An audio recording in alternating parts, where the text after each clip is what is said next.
Vamos traçar o paralelo. Essa é a explicação do mito. Nós estamos naquela condição inicial.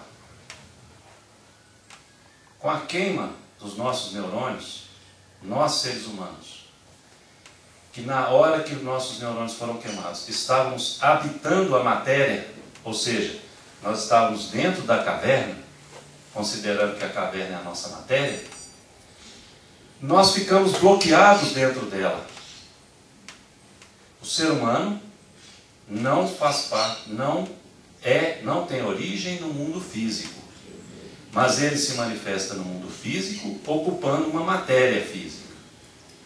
No momento que nós estávamos ocupando essa matéria física, as radiações fortes do Sol, no momento da história do planeta, queimou os nossos neurônios, queimou os neurônios do cérebro.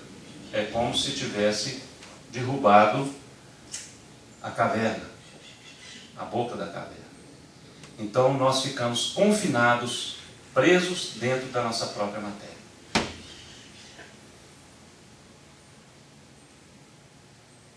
Com o bloqueio cerebral, que foi o rompimento dessas ligações neuronais, nós permanecemos confinados.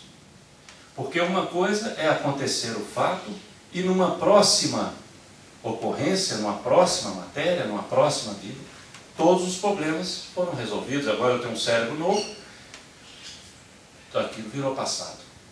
Mas não foi assim. Não é assim que acontece. Ainda é pior um pouco. No momento que o cérebro foi queimado, esse registro, esse acontecimento, esse fato, ficou registrado no ser humano. Então, toda vez que nós voltamos para a nossa matéria, todo aquele bloqueio é projetado na matéria, é incutido também na matéria. Ou seja, a solução única é para desfazer esses bloqueios, para recuperar o nosso cérebro, é estando na matéria. É ocupando matérias e mais matérias. E à medida que vamos conquistando novas ligações, desfazendo bloqueios, nós vamos nos recuperando do problema. E não evoluindo. Mas se a gente... é uma briga de termos. E nós temos isso muito no trabalho. Porque para nós as palavras às vezes têm significados totalmente diferentes. Por exemplo, evolução, como está no livro, o próprio Carran disse. E todos nós aqui podemos raciocinar sobre isso. O Criador não vê defeito em sua obra. O Criador não criou uma obra imperfeita para evoluir e se tornar perfeita. Não. Ele criou uma obra perfeita. Eu acho que foi isso que ele quis dizer. O Criador não vê defeito na obra que Ele mesmo criou. Pensem vocês no lugar do Criador. Eu vou criar uma profunda de uma baderna, um caos enorme, e depois eu vou melhorando. Se ele já sabe que tem que melhorar, por que já não cria perfeito? Então ele criou, a criação é perfeita.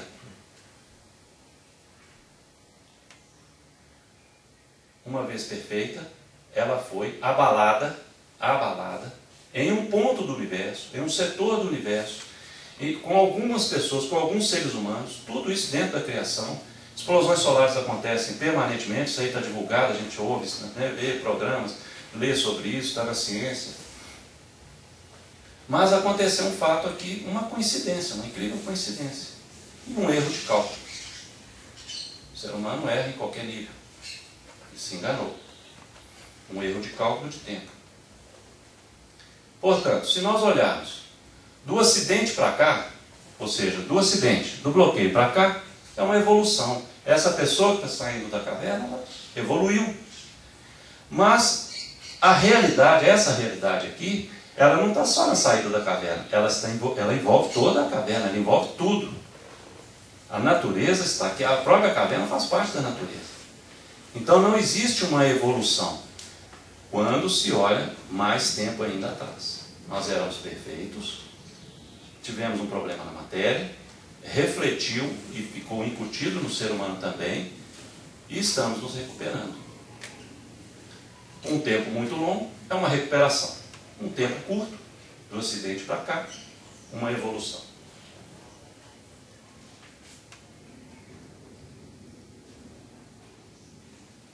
Na nossa filosofia,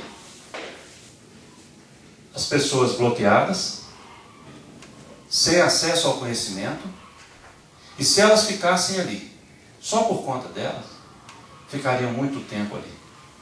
Porque nada provocaria o interesse, nada provocaria a curiosidade, nada, elas seriam obrigadas a ficar ali por muito, muito tempo.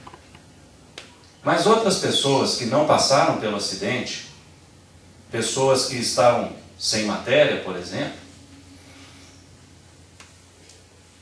criaram uma estrutura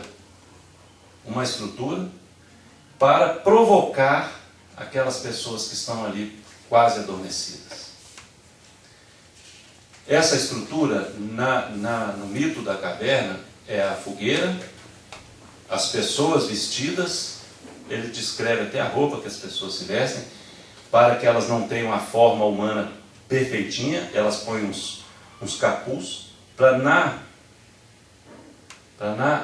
no anteparo não parecerem pessoas, mas parecer alguns seres, alguma coisa.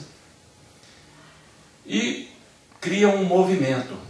Esse movimento, ele afeta a imaginação dessas pessoas, os sonhos delas. Isso acontece com a gente. Toda uma estrutura foi criada no mundo extrafísico, no nosso mundo, no mundo humano, para nos afetar aqui, para nos tirar da inércia aqui. Então nós somos permanentemente provocados a raciocinar, a investigar mistérios, a duvidar, a fazer perguntas, a questionar, o tempo todo nós somos. E são essas pessoas que provocam isso, para que nós, aos poucos, vamos ativando o nosso cérebro, reativando a nossa mente. Isso é o que aconteceu na caverna. É uma luz artificial, mas é uma luz. É uma luz criada por outros seres humanos. E por que eu não posso falar que a técnica, a TFCA, é uma fogueira dessa?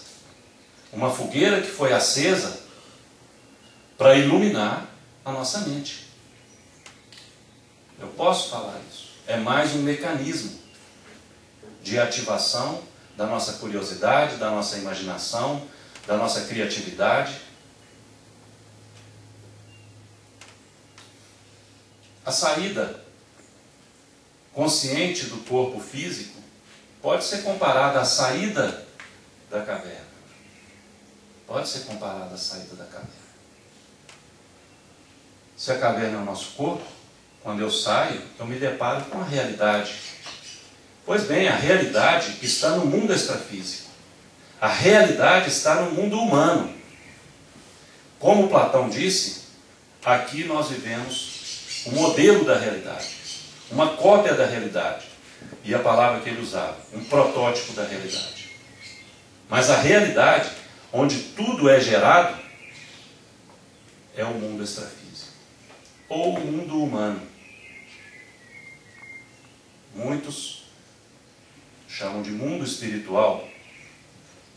Para vocês verem, um outro grupo, que nós respeitamos muito, um outro grupo criou esse mecanismo de trazer experiências espirituais, estou falando de um outro grupo agora, para provocar a nossa curiosidade, para provocar para que nós pudéssemos investigar.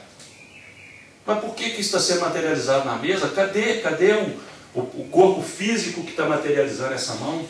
De repente aparece uma mão de cera. Então essas experiências foram feitas, são feitas até hoje, para provocar curiosidade nas pessoas.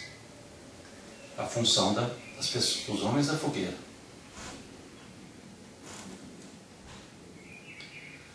Nós já pegamos daqui para frente.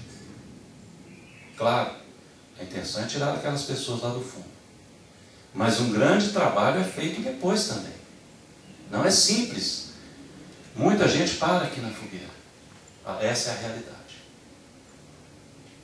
Muita gente sai do seu corpo físico, continua vendo arquétipos, protótipos, continua vendo imagens, continua vendo sombras da realidade e já acha que a realidade para por ali. Vocês terão esse momento quando tiverem as primeiras experiências fora do corpo. Muitas imagens, porque existe uma estrutura lá para a gente sair e ver, uma estrutura semelhante à que tem aqui. Um mundo muito semelhante ao nosso, ao mundo físico, para nós não ficarmos chocados, para nós não termos traumas. Chegar lá e ver por quê. Não é uma questão de trauma muito ruim, negativo, não. É simplesmente nós não temos condição de compreender a realidade logo que nos deparamos com ela. Precisamos de um meio termo, como acontece aqui na caverna. Depois, na continuação do mito, da descrição de Platão, essa pessoa que chegou aqui do lado de fora, ela é convidada a voltar na caverna. Ele mesmo tem um interesse. Eu vou voltar, isso aqui é maravilhoso, eu vou voltar lá e vou trazer meus irmãos que estão lá. Eu vou lá trazer aquelas pessoas que estavam do meu lado. Eles estavam do meu lado. Eu não vou ficar aqui sozinho. Eu quero aquelas pessoas. Claro, tem muita gente aqui nesse mundo real, tem. Mas as minhas pessoas, aquelas que eu nasci junto com elas, convivi com elas, elas estão lá, confinadas no fundo da caverna ainda. Então eu vou usar essa nova visão que eu tenho hoje, esse conhecimento que eu tenho da realidade, e vou lá buscá-las. Ele volta para a caverna, entra, já conhece todo esse mecanismo, certamente agradece essas pessoas por terem ajudado ele a sair, e entra naquela câmara ali de novo. O que acontece? Quando ele chega e vai falar para aquelas pessoas, ele já tem uma consciência da realidade, uma consciência dele mesmo, uma consciência do mundo, diferente daquelas pessoas. Aquelas pessoas continuam bloqueadas, continuam com a visão limitada, continuam vivendo um mundo de sombras, um mundo produzido artificialmente. Elas não entendem o que ele fala. Elas recusam ele, o chamam de louco e expulsam ele do fundo da caverna. Assim, é um breve resumo da alegoria da caverna. O paralelo é que vocês vão passar por isso também. Já estão passando. Quando tem a notícia, quando tiram as suas comprovações, quando tem as suas primeiras experiências, vem uma ansiedade muito grande em trazer mais pessoas. Eu quero que todo mundo que eu conheço venha. Eu quero trazer o máximo de pessoas. Isso é uma aflição, isso é uma busca, mas eu não vou ficar aqui só. Eu quero trazer as pessoas que eu mando para cá. E aí se depara com essa realidade. Consciência diante da inconsciência. Mas tudo é aprendizado. Tudo é aprendizado.